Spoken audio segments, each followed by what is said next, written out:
ರಾಯಚೂರು ಜಿಲ್ಲೆಯ ಲಿಂಗಸಗೂರು ತಾಲೂಕಿನ ಲಿಂಗಸಗೂರು ಪಟ್ಟಣದ ಕೆರೆಯನ್ನ ಪರಿಸರ ಸಂರಕ್ಷಣೆ ಹಾಗೂ ಸರೋವರ ಪುನರುಜ್ಜೀವನ ಕ್ಷೇತ್ರದಲ್ಲಿ ದೇಶಾದ್ಯಂತ ಖ್ಯಾತಿ ಪಡೆದಿರುವ ಲೇಕ್ ಮ್ಯಾನ್ ಆನಂದ್ ರವರು ಲಿಂಗಸಗೂರು ಪಟ್ಟಣದ ಕೆರೆಯನ್ನ ವೀಕ್ಷಣೆ ಮಾಡಿದ್ರು. ಕೆರೆಯ ಹಾಲಿ ಸ್ಥಿತಿ, ಹೂಳೆತ್ತು, ವೀಕೆ ನೀರಿನ ಸಂಗ್ರಹ ಸಾಮರ್ಥ್ಯ, ಮಳೆ ನೀರು ಹರಿವಿನ ಮಾರ್ಗಗಳು ಹಾಗೂ ಕೆರೆ ಬಂಡ್ಗಳ ಬಲವರ್ಧನೆ ಕುರಿತು ಸ್ಥಳೀಯ ಸಾರ್ವಜನಿಕರೊಂದಿಗೆ ಚರ್ಚಿಸಿದರು. ಕೆರೆಯ ಸಮಗ್ರ ಅಭಿವೃದ್ಧಿ, ವೈಜ್ಞಾನಿಕ ಯೋಜನೆ ರೂಪಿಸುವ ಅಗತ್ಯವಿದೆ ಎಂದು ಅಭಿಪ್ರಾಯಪಟ್ಟರು. ಕಡಿಮೆ ವೆಚ್ಚದಲ್ಲಿ ಜನ ಸಹಭಾಗಿತ್ವದೊಂದಿಗೆ ಕೆರೆಗಳನ್ನು ಪುನರುಜ್ಜೀವನಗೊಳಿಸುವುದರಿಂದ ಭೂಗರ್ಭ ಜಲಮಟ್ಟ ಹೆಚ್ಚಿಸಿ ರೈತರಿಗೆ ಹಾಗೂ ಸಾರ್ವಜನಿಕರಿಗೆ ಶಾಶ್ವತ ನೀರಿನ ಮೂಲ ಒದಗಬಹುದು ಎಂದು ಲೇಕ್ ಮ್ಯಾನ್ ಆನಂದ್ ತಿಳಿಸಿದರು. ಲಿಂಗಸಗೂರು ಕೆರೆಯನ್ನ ಮಾದರಿ ಕೆರೆಯಾಗಿ ಅಭಿವೃದ್ಧಿಪಡಿಸುವ ಸಾಧ್ಯತೆ ಇದೆ ಎಂದರು. ಈ ಸಂದರ್ಭದಲ್ಲಿ ಸ್ಥಳೀಯ ಮುಖಂಡರಾದ ಬಸವಂತರಾಯ ಕುರಿ, ರಮೇಶ್ ಶಾಸ್ತ್ರಿ, ಬಸವರಾಜ ಅಂಗಡಿ ಉಪಸ್ಥಿತರಿದ್ದರು. ಇದು ಆಹಾರ ಬೇಕಲ್ಲ. ಈಗ ನೀವು ಸಕ್ರಿ ಇದ್ರೆ ಇಲ್ಲಿ ಬರ್ತಾವು, ಆಹಾರ ಹಾಕಿದ್ರೆ ಇಲ್ಲಿ ಬರ್ತಾವು. ಅದು ಕಟಪ್ ಮಾಡ್ಬಿಟ್ರೆ ಅಲ್ಲಿ ಸರ್ವ್ ಆಗ್ತಾವು. ಹಂಗ ನ್ಯೂಟ್ರಿಯನ್ಸ್ ಕಟ್ಟ ನೀರ್ನ ಏನಪ್ಪ ಡಿಸಲ್ವ್ ಆಕ್ಸಿಜನ್ ಬೇಕಂತೋರಿ ಫೌಂಟೇನ್ ಹಾಕಿ ಮಾಡ್ಬೋದು, ಬಬಲ್ ಏರಿಯೇಟರ್ ಹಾಕ್ಬೋದು. ಅದೇ ನೀವು ಬೋಟಿಂಗ್ ಹಾಕಿದ್ರೆ ಒಂದು ರೆವಿನ್ಯೂ ಜನರೇಟ್ ಆಗುತ್ತೆ. ಅದರಿಂದ ಇದು ಮೇಂಟೆನೆನ್ಸ್ ಕಾಸ್ಟ್ ರಿಕವರಿ ಆಗುತ್ತೆ. ಬೋಟಿಂಗ್ ಮಾಡೋದ್ರಿಂದ ಪೈಪ್ ಹೊಡಿತಿರಲ್ಲ, ಪೈಪ್ ಹೊಡೆಯೋದ್ರಿಂದ ನೀರಿಗೆ ಏರಿಯೇಷನ್ ಆಗುತ್ತೆ. ಏರಿಯೇಷನ್ ಅಂದ್ರೆ ಆಕ್ಸಿಜನ್ ಪರ್ಸೆಂಟೇಜ್ ಜಾಸ್ತಿ ಅದ್ರಲ್ಲಿ ಹೋಗುತ್ತೆ.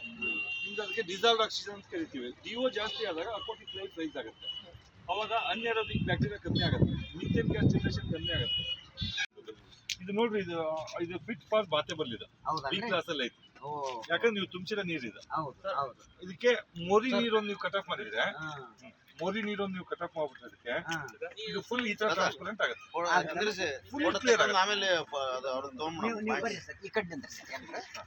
ಈ ನೀರು ಅಷ್ಟೇ ಸರ್, ಈಗಿನ ಹಸಿರು ಕಾಣುತ್ತಲ್ಲ ಅದಕ್ಕೆ ನಾವು ಸೈನೋ ಬ್ಯಾಕ್ಟೀರಿಯಾ ಅಂತೀವಿ, ಆಲ್ಗಲ್ ಬ್ಲೂಮ್ಸ್ ಅಂತೀವಿ. ಅದು ಏನಕ್ಕೆ ಬರುತ್ತೆ ಅಂತಂದ್ರೆ ಸ್ವಲ್ಪ ಎಲ್ಲಿಂದನೋ ಮೋರಿ ನೀರು ಮಿಕ್ಸ್ ಆಗ್ತಾ ಇದೆ. ಅದನ್ನೇನು ನೀವು ಫುಲ್ ಕಟ್ ಆಫ್ ಮಾಡಿ 2-3 years ಇದಕ್ಕೆ ಟ್ರಾನ್ಸ್ಪರೆನ್ಸಿ ಲೆವೆಲ್ ಅಂದ್ರೆ 1 feet ವಿಸಿಬಿಲಿಟಿ ಇದೆ, 1 feet ಕಾಣಿಸುತ್ತಾ. ನಮ್ಮವೆಲ್ಲ 1.5 meter ವಿಸಿಬಿಲಿಟಿ ಇದಾವೆ. ಹಂಗೂ ಇದು ಆಗುತ್ತೆ. ಇದನ್ನ ನಾನು ಮುಂಚೆನೂ ನೋಡಿದ್ದೀನಿ. ನಿಲ್ಸ್ ಅದು ಒಂದು ಡ್ರಾಪ್ ಬರಬಾರ್ದು. ಅದೇನ್ ಮಾಡ್ಬೇಕು, ಅದನ್ನ ಡೈವರ್ಷನ್ ಮಾಡ್ಬೇಕು. ಈಗ ನೆಕ್ಸ್ಟ್ ಎಲ್ಲಿ ನಾಲ ಇರ್ತಾವಲ್ಲ, ಈಗ ಮಳೆ ನೀರು ಬರ್ತಲ್ಲ ಓವರ್ಫ್ಲೋ ಆಗಿ ಕೆರೆಗೆ ಬರಂಗ್ ಮಾಡಿರ್ತಾರ. ಮೋರಿ ನೀರು ಬರ್ತಲ್ಲ, ಮೋರಿ ನೀರು ಡೈವರ್ಟ್ ಆಗಂಗ್ ಮಾಡಿರ್ತಾರ. ಅದೊಂದು ಬೀಮ್ ಹಾಕಿರ್ತಾರ. ಇವು ಏನಾಗುತ್ತೆ, ಸಿಲ್ಕ್ ತುಂಬಿ ತುಂಬಿ ತುಂಬಿ ತುಂಬಿ ಪ್ಲಾಸ್ಟಿಕ್ ತುಂಬಿ ಇವಾಗ ಏನಾಗುತ್ತೆ, ಮೋರಿ ನೀರು ಸೇರ್ಸಿ ಒಳಗೆ ಬರುತ್ತೆ. ಅದನ್ನ ಕಂಟಿನ್ಯೂಸ್ಲಿ ಮೇಂಟೈನ್ ಮಾಡ್ಬೇಕು. ಬಟ್ ಇವ್ರು ಏನ್ ಮಾಡ್ತಾರೆ, ಸಣ್ಣದ್ ಮಾಡ್ತಾರ. ನಾವೇನ್ 4 ಎಕರೆದ್ ಹೆಂಗ್ ಮಾಡ್ತೀವಿ ಅಂದ್ರೆ ದೊಡ್ಡದೊಂದು ಲಗೂನ್ ಅಂತ ಮಾಡ್ತೀವಿ ನಾವು. ಅದು ಫಸ್ಟ್ ಬಂದು ನಿಂತು ತುಂಬಿ ಪೈಪ್ ಇಂದ ಒಳಗ್ ಬರುತ್ತೆ. ಮತ್ತೆ ಎರಡನೇದ್ರಲ್ಲಿ ಅವು ಎರಡು ತುಂಬಾಕ್ 5-6 ವರ್ಷ ಬೇಕು ನಮ್ಗೆ. ಇಲ್ಲಿ ಸಣ್ಣ ಮಾಡಿರ್ತಾರೆ. ಇಲ್ಲಿ ಅಂದ್ರೆ ಇವ್ರು ಕಾಂಕ್ರೀಟ್ ಅಲ್ಲಿ ಮಾಡ್ತಾರ, ಕಾಸ್ಟ್ಲಿ ಆಗತ್ತೆ. ನಾವು ಮಣ್ಣಲ್ಲೇ ಮಾಡ್ತೀವಿ. ಅರ್ಧನ್ ಬಂದು ಈಗ ಹೆಂಗ ಒಡ್ಡಿ ಹಾಕ್ತಿಲ್ಲ, ಹಾಕ್ಬಿಡ್ತೀವಿ, ಪೈಪ್ ಮ್ಯಾಲ್ ಕೊಟ್ಟಿರ್ತೀವಿ. ಬಂದು ಹತ್ತಿ ಅವಾಗ ಇವು ಎರಡೇ ತುಂಬಿರ್ತಾವ. ಇಲ್ಲಿ ಏನಾಗತ್ತ, ಡೈರೆಕ್ಟ್ ಬರ್ತಾ ಇರುತ್ತೆ.